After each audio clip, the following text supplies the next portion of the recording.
Hi, this is Dave Davies of the Kinks.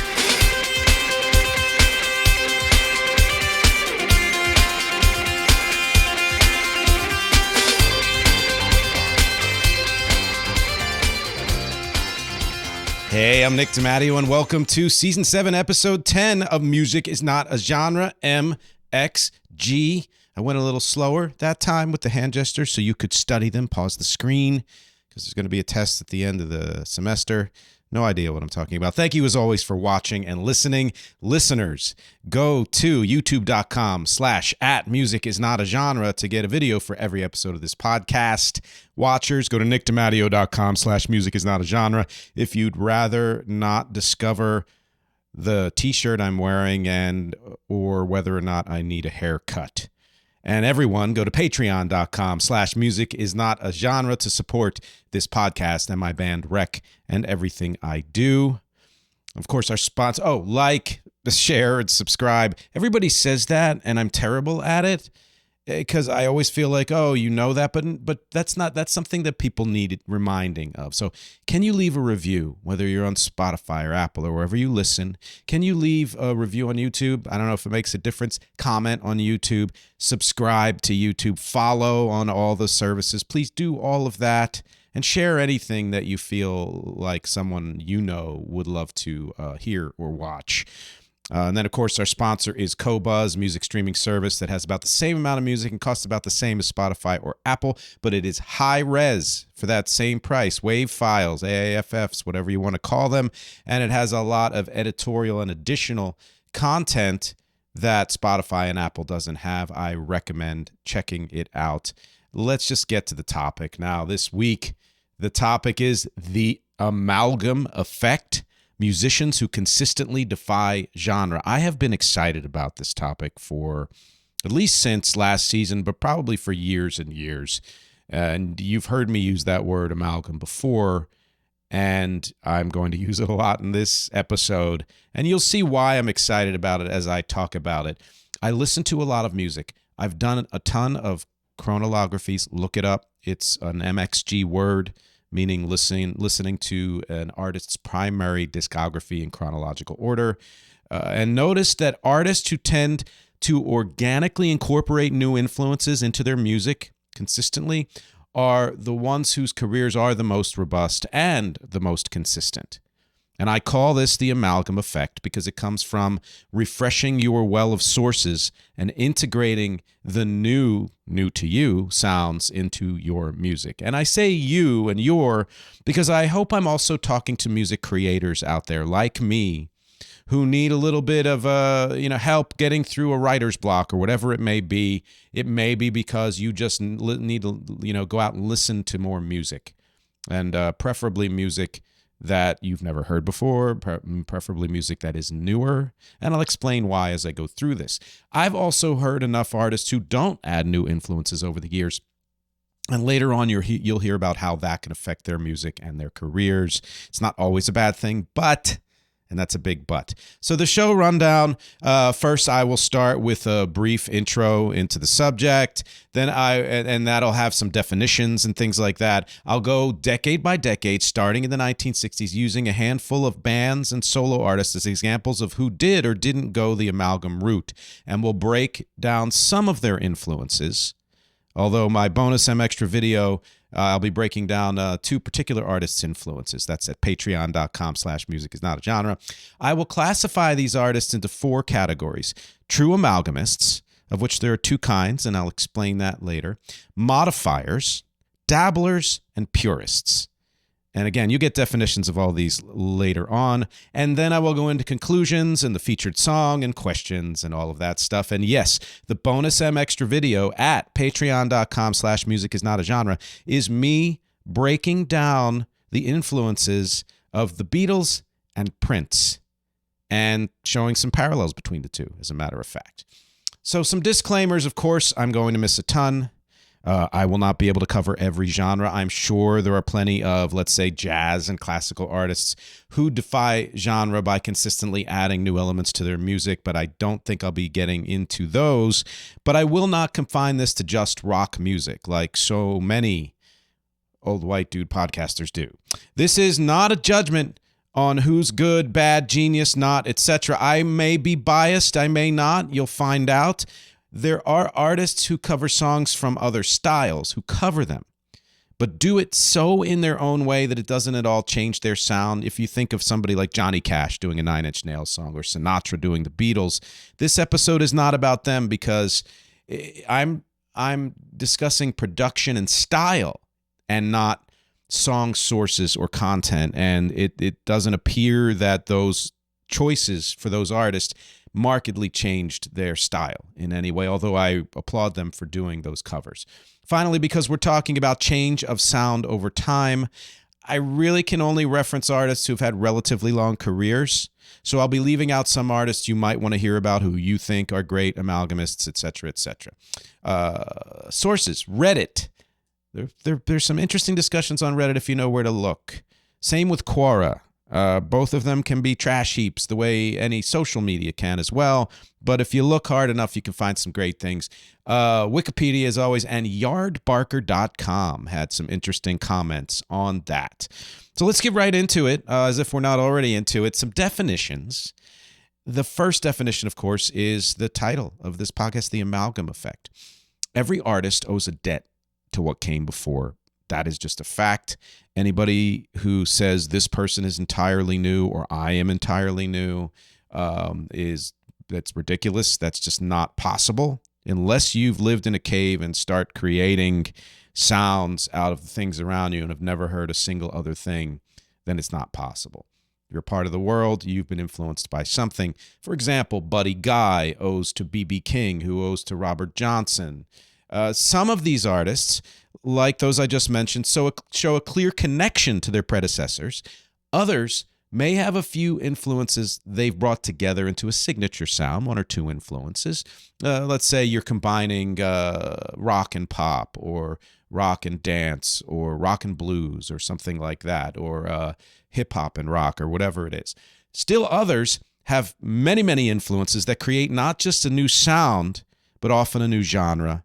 And that last group is what I'm talking about when I say the amalgam effect, that of distilling and synthesizing and amalgamating disparate sounds and styles into a fully realized world of music. And there are different ways to do that, of course. As alluded to above, there's a sliding scale, spectrum, if you will, of where artists fall on the, category of being an amalgamist or a purist, but I'm going with those four categories I mentioned before. First one, amalgamists. Those who consistently defy genre by expanding their palettes to include wider and wider arrays of influences, and often as consistently reinvent themselves while always reserving the option to return to something they've done, but usually in a new way.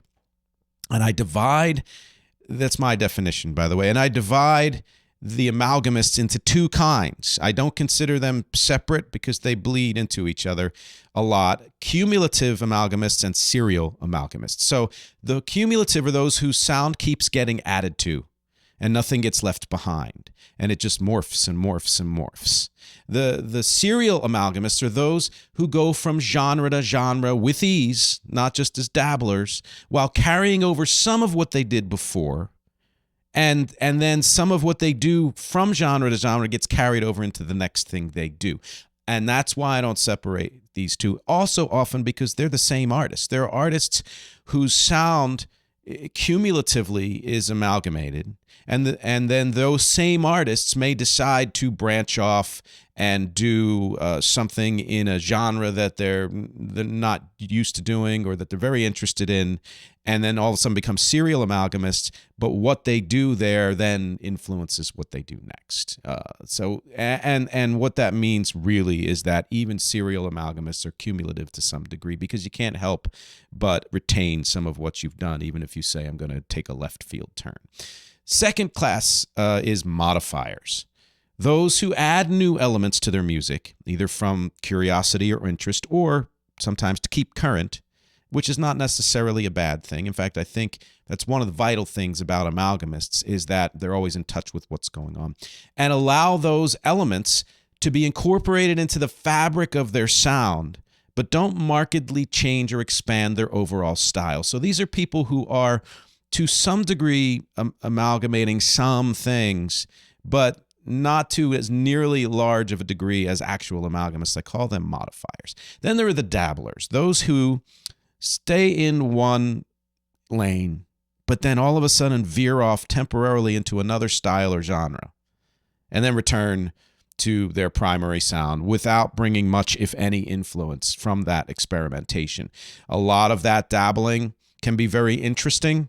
Some of it can be very good and even bold, and some of it is just utter crap, and you love listening to it because it's a train wreck.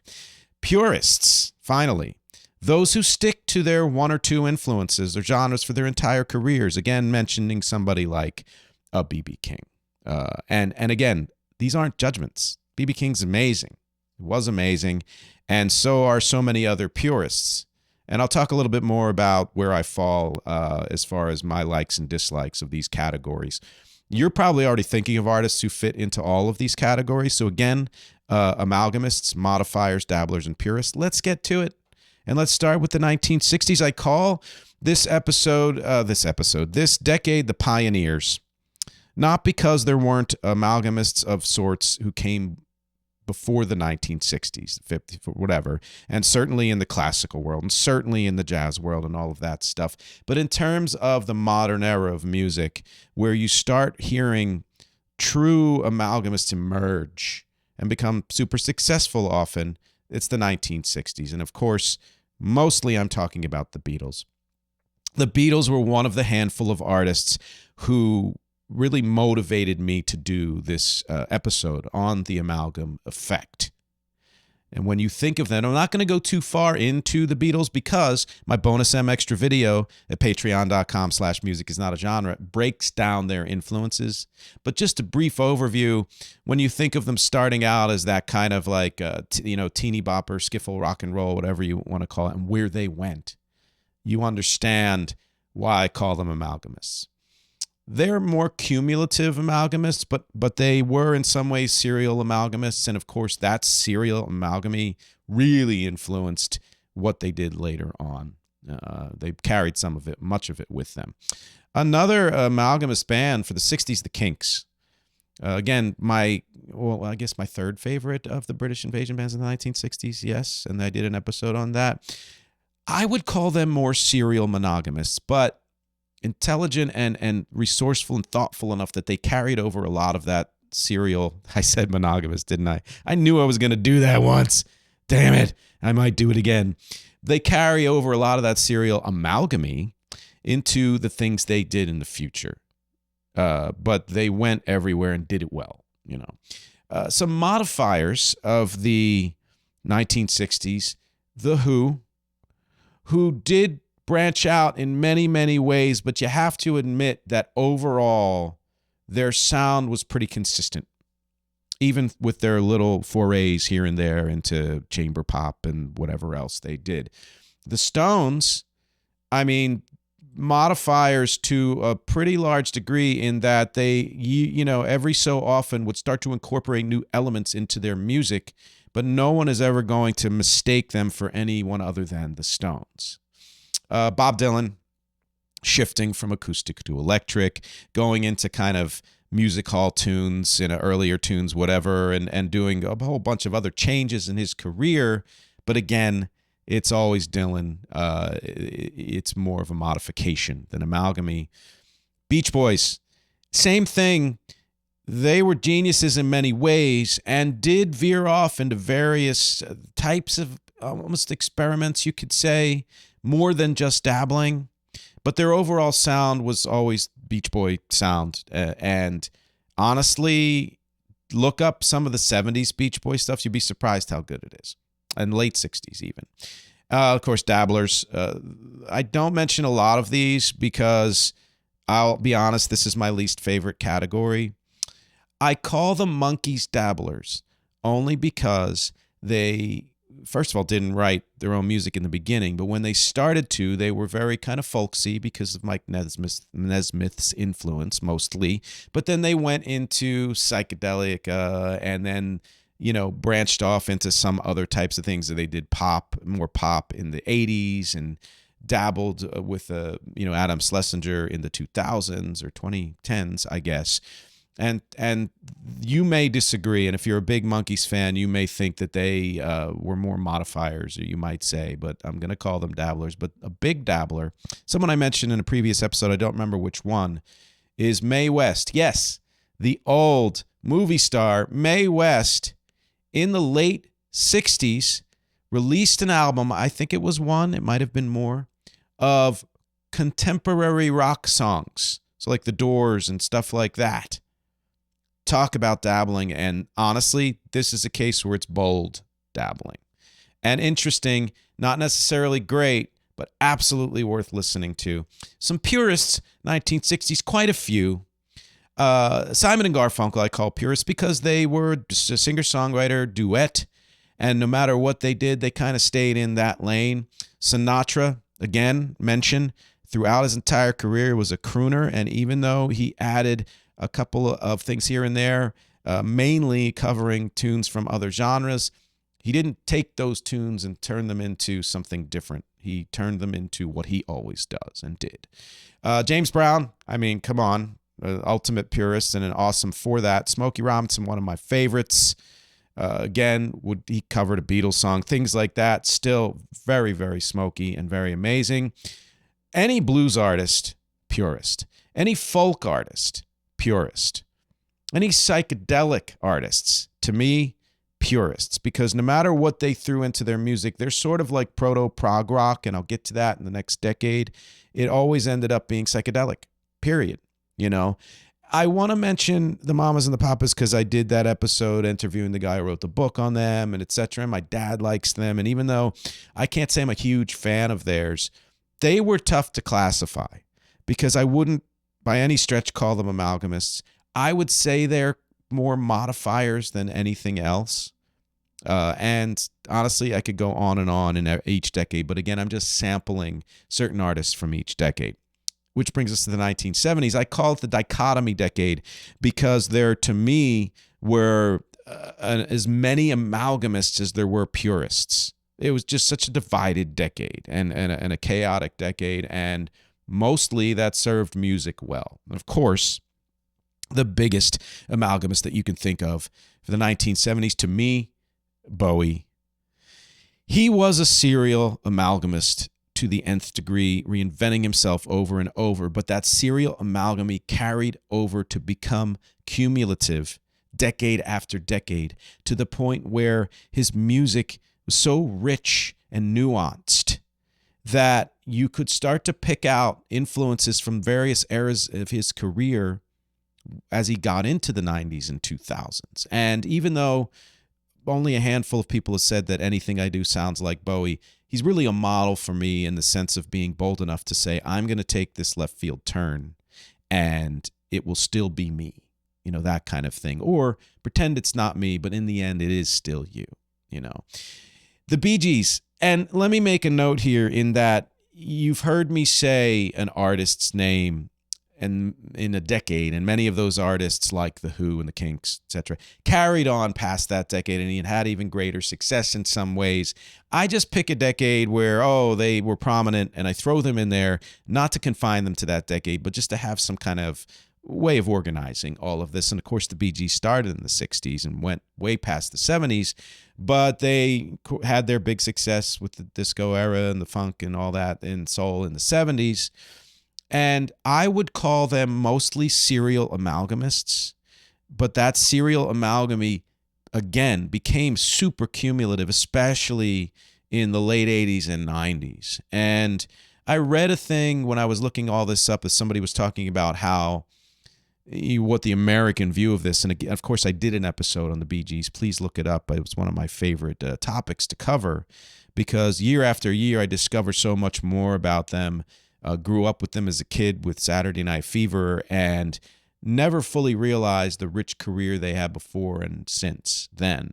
And the American view is that they fell off the radar in the late 70s and went into writing songs for other people, and that was their success, which was true, except for the fact that they continued damn high success everywhere else but the United States, essentially. And that success shows how cumulatively amalgamated their music was. My God, these words. And I would classify them as true amalgamists, any stretch of the imagination. Another one, Chicago. Very, very cumulative.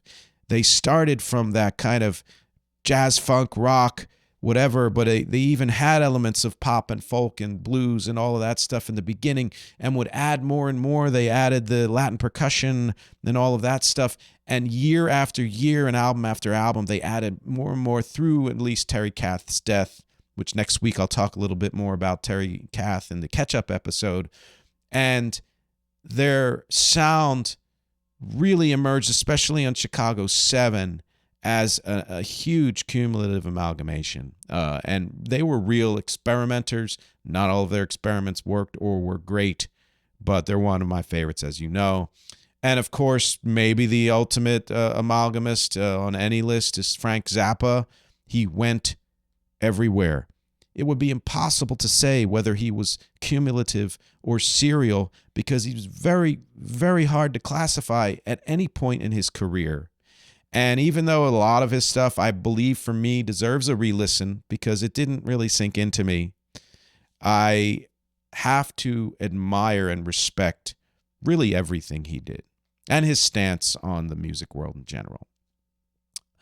All over the place. Stevie Wonder, very cumulative. You know where he started. If you don't, look up when he was 12 or 13 years old and how he progressed and when he made that change in Music of My Mind, and then his sort of classic 5-album, boom, just one after another, maybe the best 5-album run in history. He kept adding elements to his music in ways that we're still dissecting. And I heard a small, short, whatever form podcast, a few episodes on that era of his and how much went into those songs. Just absolutely amazing. And of course, you can't go out of the 70s without mentioning Parliament Funkadelic.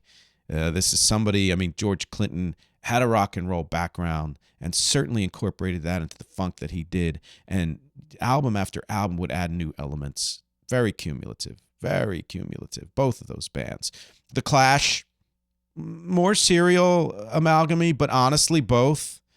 When you see where they started out, where they were sort of just straight up punk and then morphed and morphed and morphed, kind of amazing. They to me, if you can classify them as strictly punk, which I don't think you can, but if you can, I would say they're probably the greatest punk band in history, at least especially from that era.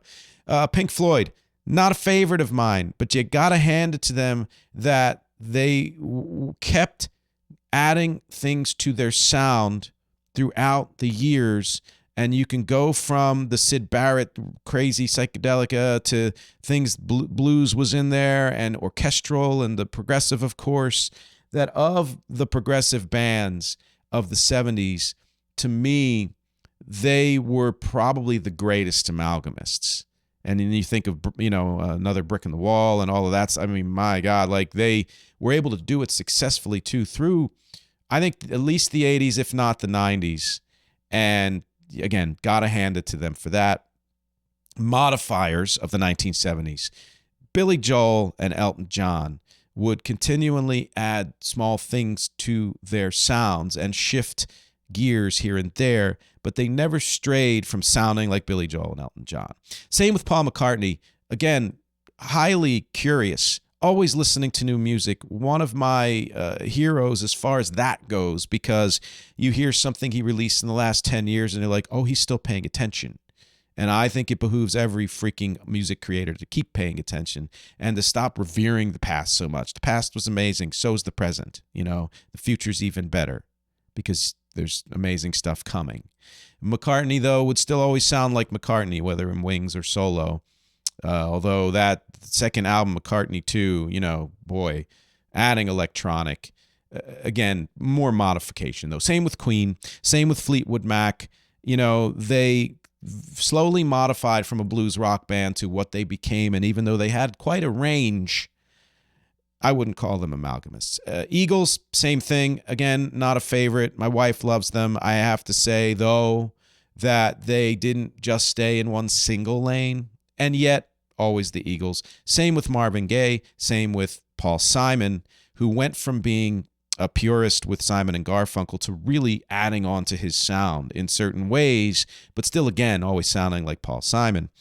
Dabblers, Rod Stewart, dabbled in disco. Linda Ronstadt, dabbled in many things. Kiss had a disco album. Honestly, almost everyone in the late 70s had a disco album, even if they had nothing to do with disco. I mean, even Chicago. I did a bonus MXtra video at patreon.com/musicisnotagenre about artists who dabbled in disco and whether or not I liked what they did, etc., etc. Fun era for dabbling, as is every decade, but especially that disco era. Purists. James Taylor, one of my favorites. Isaac Hayes, amazing. Curtis Mayfield. Willie Nelson. All over the map in terms of where he'd get his song ideas from, but always Willie Nelson. Led Zeppelin. Look, I'm a Zeppelin fan. And yeah, there was folk and rock and metal and blues, whatever. But they were always Zeppelin. No matter what they did, they were always Zeppelin. Just about every prog rock band that didn't reinvent themselves in the 80s were purists. And this is the thing. Even though prog rock bands are progressive in part because they incorporate several styles, so you would think I would say they are amalgamists, each prog rock band had their own signature sound that no matter what they did, they didn't stray from. And I don't mean everyone, but the ones, again, that didn't reinvent themselves in the 80s, you know, Genesis, 70s, yes, whatever, all the 70s, you know, eras for them, they were always themselves. I mean, Genesis, I would say, was more of a modifier, and I'll kind of get into that in the next decade, but so many of the prog rock bands that didn't successfully shift into the 80s were honestly purists because their sound was like an ocean, and anything that they incorporated into it was absorbed so deeply into that ocean that you couldn't necessarily tell the difference. Same with just about every metal and punk band, and I will mention this. There is a purism in the rock world for many, many genres of rock that is disturbing to me. Not on a musical level. You want to be a purist musically and do it well, go for it. Enjoy it, do it well. But if that purism bleeds over into your thoughts on music in general or the world in general, then you're cutting off a lot of joy in your own life and you're messing it up for everybody else. And that's kind of the first episode of this season was all about that. And this is a perfect time to take our mid-roll break. We're going to get into the 1980s when we come back. Stay tuned. We'll be back in just over a minute. Hey, thanks for checking out this episode of Music is Not a Genre. If you'd like to learn more about this podcast, if you'd like to learn more about the music I do with my band Rec or any other projects or anything else about me, go to nickdemateo.com. That's Nick, DEMATTEO.com. And everything is there. There's even a link to a merch store where you can get t-shirts and mugs and hats and totes and notebooks and so many other things. I'm always adding new products there. Great way to support the podcast. And finally, go to patreon.com/musicisnotagenre if you really like to show your support. My fans and lovely family there get exclusives and other perks and early releases, and they get to suggest topics for future podcasts as well. Thanks for listening to the mid-roll. Now back to the show. All right, we are back from the usual mid-roll, and let's get right back into it. Let's do the 1980s. I call this decade experimenters everywhere. Now, of course, there are experimenters in every decade. That's one of the things that makes music and all of the arts vibrant, science, whatever. But it's not always the case that those experimenters rise to the top commercially, or even artistically, etc. Amalgamists in the 1980s. Number one, Prince. I mean, when you think of where he started and then adding, new wave and then adding, I'm not going to go into it because, again, bonus MXtra video at patreon.com/musicisnotagenre. I'm breaking down the influences of both Beatles and Prince. But, of course, Prince is an amalgamist, mostly cumulative, frankly. Veered off here and there, but he continued to accumulate influences and sounds and would abandon some of them, but would mostly kind of keep, a mix of those throughout his career. The Cure would continues to bounce between serial and cumulative amalgamy. They started with that kind of post-punk bouncy sound. They went into the goth phase, and they went into the more indie rock kind of phase, and just over and over. But a lot of that carried through and was added into their overall sound. It's, everyone has a different, the Cure is like an elephant, I forget the metaphor, whatever. But if you can't see and you're touching an elephant's leg, you think it's a tree, and you're touching the tail, you think it's whatever. I don't know, whatever. And everyone who thinks of the Cure has a slightly different idea, which just proves that they're amalgamist. Madonna, huge amalgamist, mostly cumulative. She would add electronic elements. She would add the thing about Madonna is, because she's such a pop star, people overlook the fact of A, she came from kind of the post-punk world, but B, she, at least up until, I don't know what she's done recently, but through most of her career has been curious enough to continue to add new elements to her music. That's amalgamy. George Michael couldn't be confined by Wham, had to break free. Not that, it was a prison, just knew that he was going in a direction where he needed to explore other things, and added and added and added to his music through most of his career, at least. Talking Heads, one of the quintessential amalgamists right there. And they're in their own category, frankly, and should be. And yeah, amalgamy to the nth degree. Depeche Mode, very cumulative amalgamy to me, where they started as sort of that post-punk electro-pop type new wave thing and got a little darker, and then got a little darker, and then added bluesier stuff, and then they just kept adding and adding and adding to the point where it's hard to mistake a Depeche Mode sound, and yet you can break down, let's say, a single album and hear so many influences, so many styles. Modifiers of the 1980s, Michael Jackson. Again, no matter what he did, he always sounded like Michael Jackson, and even though he consistently added good stuff to his music, it wasn't stuff that markedly changed what he did. Run DMC, same thing, would add things to their music left and right, and absolute pioneers in so many ways, but they're always Run DMC. Yes, and Genesis, let's talk about them. They morphed in the 70s very little, except for the case where Peter Gabriel left Genesis. They morphed quite a bit when Phil Collins took over and really started to modify that sound to a large degree. By the time the 80s hit, they were so good at modifying the sound that they were probably the most successful prog rock band of the 80s. Yes, it's not that far behind. Their reinvention of sound surprisingly incorporates a lot of what they did in the 70s, even though it may not sound like it because the production values are so different. Trevor Horn and all of that. But again, you can't mistake them for anybody but yes. And a lot of times, that not mistaking thing for modifiers has to do with the fact that vocally, whoever's doing the lead singing is always that, even though they might change their voice slightly from one song to the next, you just can tell that they're them, and the music is in a similar vein. Unlike the Cure, where you can always tell it's Robert Smith, but it's Robert Smith super dark and scary, and Robert Smith peppy and whatever else. Hall & Oates modifiers, where they started folk and they went to kind of white boy soul, and then they did the pop, and yet they kept a lot of that throughout their career and still always sound like Hall & Oates. Police, same thing.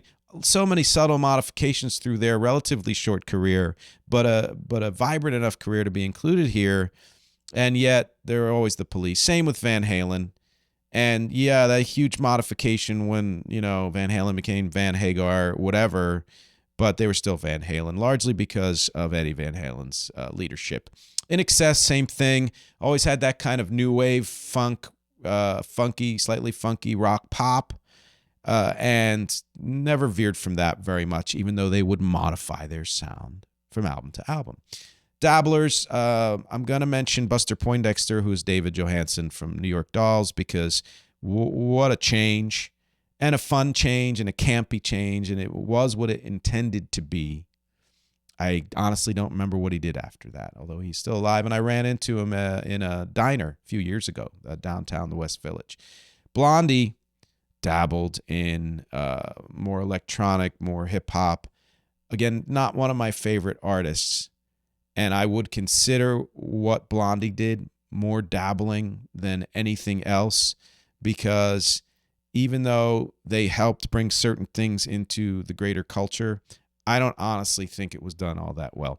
Purists of the 80s, Springsteen, sure, sound would change somewhat production-wise, but Springsteen is always Springsteen. That kind of anthemic, or less anthemic or intimate, but it's always kind of folk rock. REM, whatever they do and have done and did, they never don't sound like REM. Same with New Order. Love the changes they made over the years, but they never went far afield. It's that electro rock or techno rock, whatever. Pretty much every hair metal band and every post-punk band of the 1980s were purists. You take that as the, judgment it's meant to be, although not completely. Some of those bands were great. 1990s, return of the purists. Yeah. And I love the 90s. I love the 90s music. It's one of my touchstones and all of that. But in reviewing it in the light of Amalgam and all of that, it surprised me how many purists there were, and I don't know why I would have been surprised. Amalgamists, number one, come on, Beck. Absolutely. In fact, he and the Beatles, I would say, were the top two artists who compelled me to do this episode. He's mostly a serial amalgamist in that he'll go from that kind of loopy folk, hip-hop, whatever, to something a little bit more folky, completely folky or ambient, to then he went into techno even and dance and all of that. But he carries over all those things through whatever he does. And so he's kind of also cumulative. The Beastie Boys, mostly serial, started out punk and then did their early hip-hop and morphed that hip-hop on Paul's Boutique and then went in a different direction for kind of every album. But they were cumulative in that everything they did, they carried some of that into their subsequent releases, which to me is just very cool. They Might Be Giants, really, probably if I had to name three artists that compelled me, the They Might Be Giants would be the third one. Very, very, very both serial and cumulative. They will bounce back and forth with the weirdness they do, probably because one John wrote one song and one John wrote another. Who knows? But their sound is hugely cumulative, hugely. And the reason I'm wearing this shirt, for those of you just listening, go to youtube.com/appmusicisnotagenre. You can see my relatively new They Might Be Giants t-shirt. Ween, if you don't know Ween, look them up. They're weird and interesting and do some really fun stuff. They are all over the map, amalgamy-wise. And yet always Ween, it's weird because you can't classify them. There are some artists who can't be classified, which make them amalgamists. And yet I think because of the weirdness, it's just overwhelmingly Ween. Bjork is just hugely cumulative. Just Bjork. I mean, a genius, absolute genius, amalgamist. Red Hot Chili Peppers, very cumulative. You know, they started with that kind of funky rap rock and added in more heavier rock and folkier stuff and just on and on and on. And every album they morph a little bit. And one of their last two albums was absolutely amazing, just as good as anything else they've released. And they carry over a lot of those influences, whether it's Frusciante or whatever else is doing that influence. I'm going to mention Ape Cafe, my old band, because we did everything. We did all kinds of music. We were all over the map. And I think that's why Pete and I got along so well, is because we loved rock, but we loved so much else. And that's what made Ape Cafe. I'm working on editing a concert video of ours. If I could figure out how to get it from the VHS to, it's just very difficult with the equipment I have. And hopefully you'll get to see that amalgam in action. Modifiers of the 1990s. U2, one of my favorite bands of all time, top 5, and yet and not yet, but I wouldn't call them amalgamists, even though they continue to add elements, never stop listening. Again, those are my heroes, the people who never stop listening. They're always U2. They're just always U2. You know that. So even though their huge shift that revitalized their career with Octung Baby, and then again with All That You Can't Leave Behind, whatever, still U2. Same with Stone Temple Pilots. I love the changes they made to their sound over the years, but they're always STP. Same with Metallica. A lot of fans hated when they slowed shit down, but they were still Metallica. Really, when you listen in hindsight, they're just Metallica. And yet Metallica adding things here and there. Aerosmith, same thing. Not a 90s Aerosmith fan. My wife is more of a 70s and 80s fan, or at least part of the 80s. But they continually modified their sound, and yet always Aerosmith. Same Ice-T, going from straight hip-hop to rock and bouncing back and forth with body count and all that stuff. More of a modification, and I don't say dabbler because he did both equally well. Pearl Jam, just subtle modifications from album to album, and yet clearly always Pearl Jam. My music, under the name Nick in the 90s, was modifying. I wouldn't call myself an amalgamist at the time. I strove to be, but wasn't. I would just very subtly or slowly modify my sound. Dabblers of the 1990s, Garth Brooks as Chris Gaines doing the rock thing, which wouldn't be the last time that would happen in history as far as a country artist doing that. Any older bands who tried grunge and didn't do it well, dabblers. Purists of the 90s, Nine Inch Nails. I mean, I love the palette that Trent Reznor uses, but always Nine Inch Nails. Tool, same thing. Kind of the same way in that progs are purists. Spice Girls and boy bands and stuff, purists. Pick any grunge band. And I love so much of that, most of it, honestly, but very pure, you know, just grunge, you know, almost to the point where you started, that's why grunge died, because it did not let in enough light and other elements into their music, except for a band like Stone Temple Pilots, which is why they are modifiers. Most hip-hop bands, purists in the 90s, until the late 90s, when you had people like Missy Elliott, who was more of an amalgamist in how she approached, you know, with Timbaland, the music. Most R&B and country artists are generally purists. Not all. You've got D'Angelo and Frank Ocean and all of that, and certain country. I don't know country as well. I plan to do an episode on country this season. But generally, I think the reason why all of a sudden R&B and country are crossing over the last few years, even though there was some crossover long before that, and I called that in the late 90s. I saw the parallel between the purism of both and said, wow, they're more alike than different. Which, come on, world. Come on, country. Stop fucking around, you know? 2000s, I call modifier magic. So many modifiers in the 2000s. One of my favorite decades. Amalgamists, Radiohead, mostly cumulative, where they started, where they ended up, but they continued to add in things and morph and create their own sound. The Damon Albarn going from Blur to Gorillaz, what an amalgamy that Gorillaz ended up being. Kind of dichotomous, but then eventually cumulative. Outkast all over the freaking map. And one of the great amalgamist hip-hop groups ever.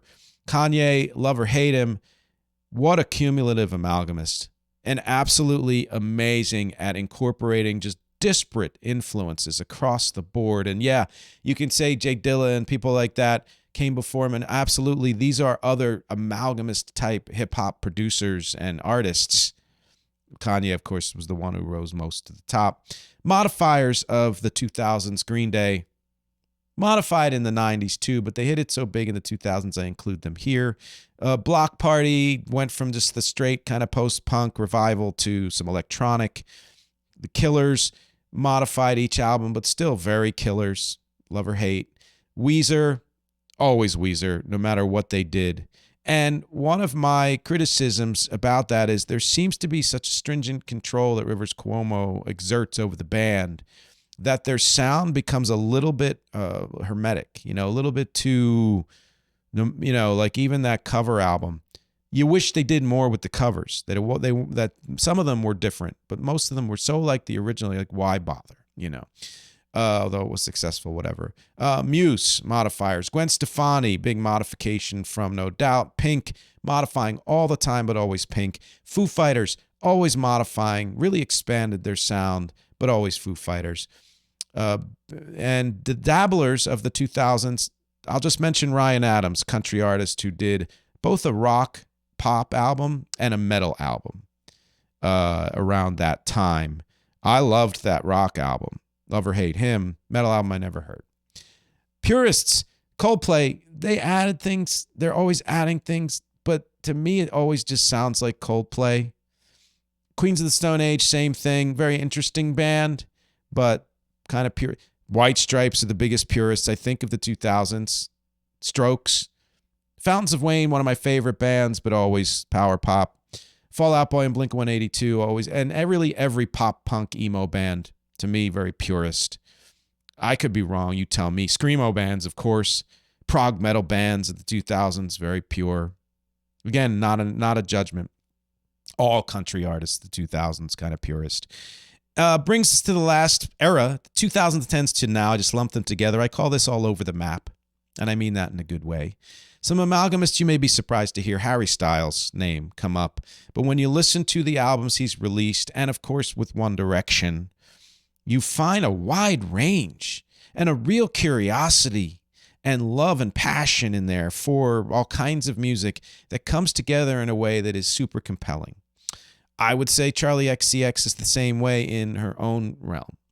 Beyonce, honestly, should have been mentioned first. Somebody who's absolute, insatiability for music and doing every damn thing well. Mostly a cumulative amalgamist, but really all over the map in an amazing way. Bartees Strange is, I would say, it's kind of a stealth other reason why I did this episode, because this is someone who was in the news for a while, a couple years ago, and now isn't. Don't know what he's doing. Hopefully working on something new. But one of the first artists of the 2020s to do an album kind of like Rek's new album, KITE to CAMDEN. And he was one of the kind of inspirations for me to do it that way, which is to say, can you make big shifts from genre to genre while still somehow making a cohesive album? And he's done that. Rina Sawayama did it too, but then did another album and tried to be cumulatively amalgamated, but to me it didn't work. It took out some of the life of what she was doing with the going all over the map in the album before that. Childish Gambino I don't know as well, but again, influences from everywhere. So somewhat cumulative, I would say, but also kind of all over. Tyler, the Creator, mentioned several websites about changing his sound almost every album, and to me, often goes beyond just hip-hop. Very amalgamated. And of course, can't get out of this modern era without mentioning my band Rek.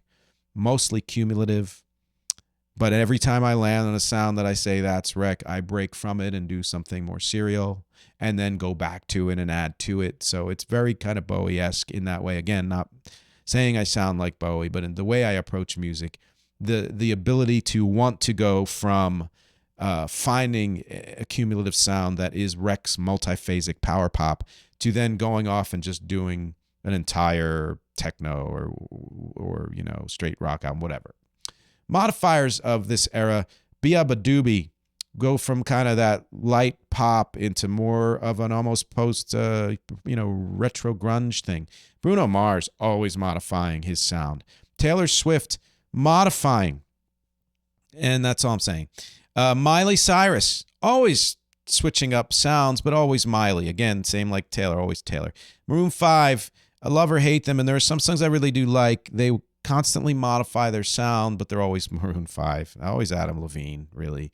Olivia Rodrigo, modified. Wombats, adding in electro, still very electro power pop, but they modify consistently and are always kind of healthy, the albums they put out. And Kendrick Lamar, huge modifier. Almost put him in the amalgamy territory. Not quite as much of an amalgamist as somebody like Tyler, the Creator, let's say. Dabblers, so many freaking dabblers. Post Malone, love or hate. I enjoy that he likes to dabble in different things. Don't know if he's necessarily great at all of it. and no one can really tell where his heart lies. Lady Gaga, you're going to hate me if you love Lady Gaga and you think she should be in the amalgamous territory. I get that. And I think one day she may be there. But to me right now, it just seems like she's just trying on new sounds every few years, some of which I absolutely love and some of which I could do without. Purists, Michael Bublé, John Legend, Ariana Grande, Selena Gomez, Dua Lipa. Some of these I really love, some I don't. Billie Eilish, despite expanding the sound with Phineas, is still very chill wave. For that matter, most chill pop artists are purists.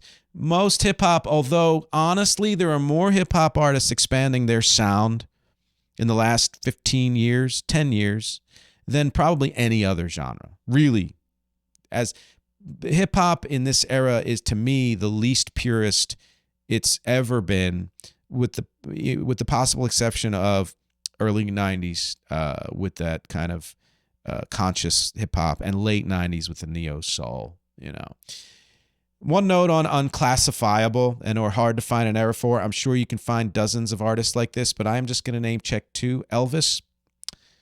Early Elvis and late Elvis do not sound the same. I think in some ways he was an amalgamist, but in most ways he was more of a modifier.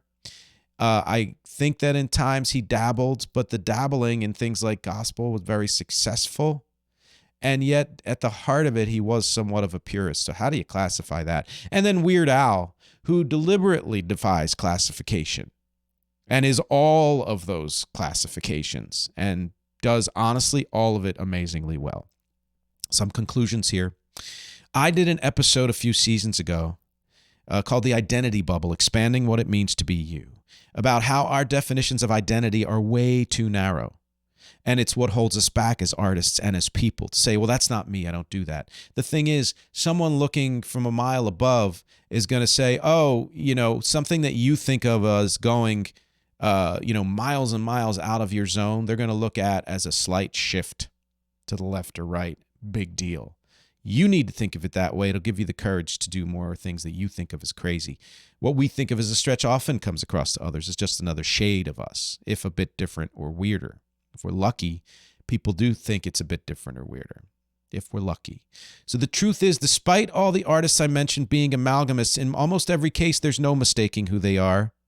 In essence, they expanded their identities to include a wider range of sounds and styles and ended up just redefining the boundaries of that identity for themselves and their fans, expanding, ever expanding, the expanding bubble, expanding identity bubble. Many artists whose careers dry up or evolve into just being a legacy act, that happens because they stop listening to new music. They try to recreate the past. They either run out of ideas and or run out of touch with any part of the current musical landscape. Now, if that's you and you want to be that, do it. I'm not a huge fan of yours because if you're trying to create new music, if you aren't a legacy act, put your ear to the ground, listen to what's going on. But I've also heard artists who clearly got stuck and then rebooted themselves by adding new elements. I bet all my money that the way they were able to successfully reboot themselves was because they went out and started listening to other stuff and said they needed more inspiration, new ideas. Many of the artists I mentioned can obviously be in more than one category. Categories are loose just as genres are. For example, Scott Weiland from S7Ep10 dabbled in jazzy Christmas music later in his career, but still very much a modifier. Or most band members, honestly, who went solo to change their sound were kind of dabbling, but kind of modifying too. It's far more likely that a purist artist becomes a huge influence on future generations. And I say that even though I love some purist artists, that category isn't my top favorite. But that's because their sound is so streamlined and that it's easy to build on. That's why blues is such a huge influence to so many people, or early hip hop or early rock, whatever. Though modifiers like the Stones have also certainly influenced a ton of people. There are influencers in every category because there are people who say such and such who dabbled in something. That album influenced me, even though, again, whatever. It's rarer that amalgamists are the main influencers, only because there are way fewer amalgamists. But those amalgamists who are big influencers, like the Beatles, Bowie, Prince, are huge Huge. Start new kinds of music often.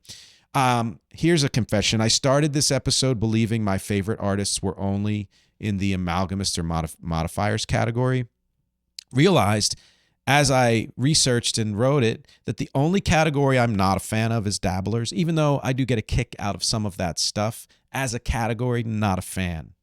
I actually really love some of the purists, but I'm open to that stuff. And that further emphasizes that these categories are both loose and non-judgmental. There are great artists all over. But the final word I have on this is that the true polymath geniuses are the amalgamists.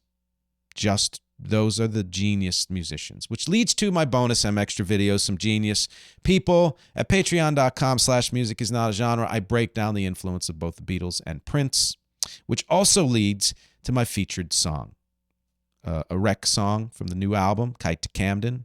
Go to Bandcamp, rec area, R-E-C area, one word, .bandcamp.com, and listen to KITE to CAMDEN. Everything I do is some kind of amalgam, whether it's serial or cumulative. Rec's overall sound is 100% an amalgam. That's why I call it multiphasic power pop. Most of my influences are either amalgamists or modifiers, although some are purists. The Beatles, Prince, The Cure, U2, Beastie Boys. Some of the purists might be Fountains of Wayne, James Taylor. Here are some of the artists people have compared Rec and my general music to. You'll see why it's amalgamated. Beck, Foo Fighters, U2, Beastie Boys, Linkin Park, Faith No More, Red Hot Chili Peppers, Dirty Projectors, Always, Wombats, Brian Eno, Beatles, John Lennon, The Cure, They Might Be Giants, Fountains of Wayne, Tears for Fears, David Bowie, Robin Hitchcock, Violent Femmes, Todd Rundgren, Joe Jackson, and Vince Guaraldi. What a range. I'm not the only one who has that range. Some guy named Rob does too. There's no one song that could really capture all of that from Rec, but Rec's latest album, KITE to CAMDEN, does capture all of it and more. So the song I'm choosing to feature is from that album. It's called Almost Everything About You. It's one of the singles I released in 2024. But listen to the album version. Go to recarea.bandcamp.com and listen to that. It combines techno and electronic with rock, with a bit of prog, with some emo, and certainly pop. And that still doesn't capture the full essence of the album, but it's one heck of an amalgamation on that one song. So Song Origin was part of a film company, as I've mentioned before, and I did the music for a film called Nicky Newark. And my partner at the time said some of this music could be repurposed because it was just instrumental. So I took a rock riff from that, changed the speed, changed the tone, changed the pitch, and put a beat to it. And I did this years ago. And that's what was the kind of, proto version of this song. Came up with the chorus back then too, but thought it was too jokey to use. So the chorus goes, I love almost everything about you. I probably couldn't live without you. Don't ever go too far away, because I need you like every other day.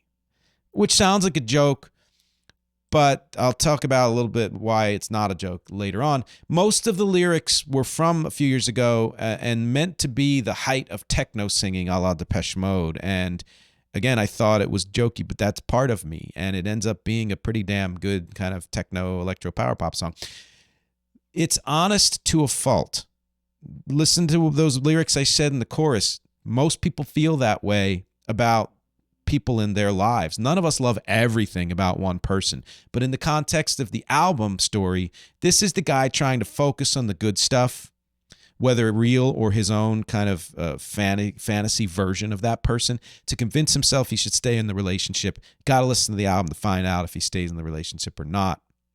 The bridge, another fun part for me, is I don't want to go, because it's so good. So that repetition, go, I don't want to go. I did because I wanted the repetition of so good. It's so good. But if you take the word good out, it gets repeated at the end of the bridge to so. It's so. So another joke, and yet it works in the context of the song. You'll hear it in another minute or so. Please stick around, listen to the featured song, Almost Everything About You. Questions for you. What artists can you think of who do an amalgam of sound that I didn't mention? Do you agree with my picks? Do you think they should be classified differently? Who did I miss?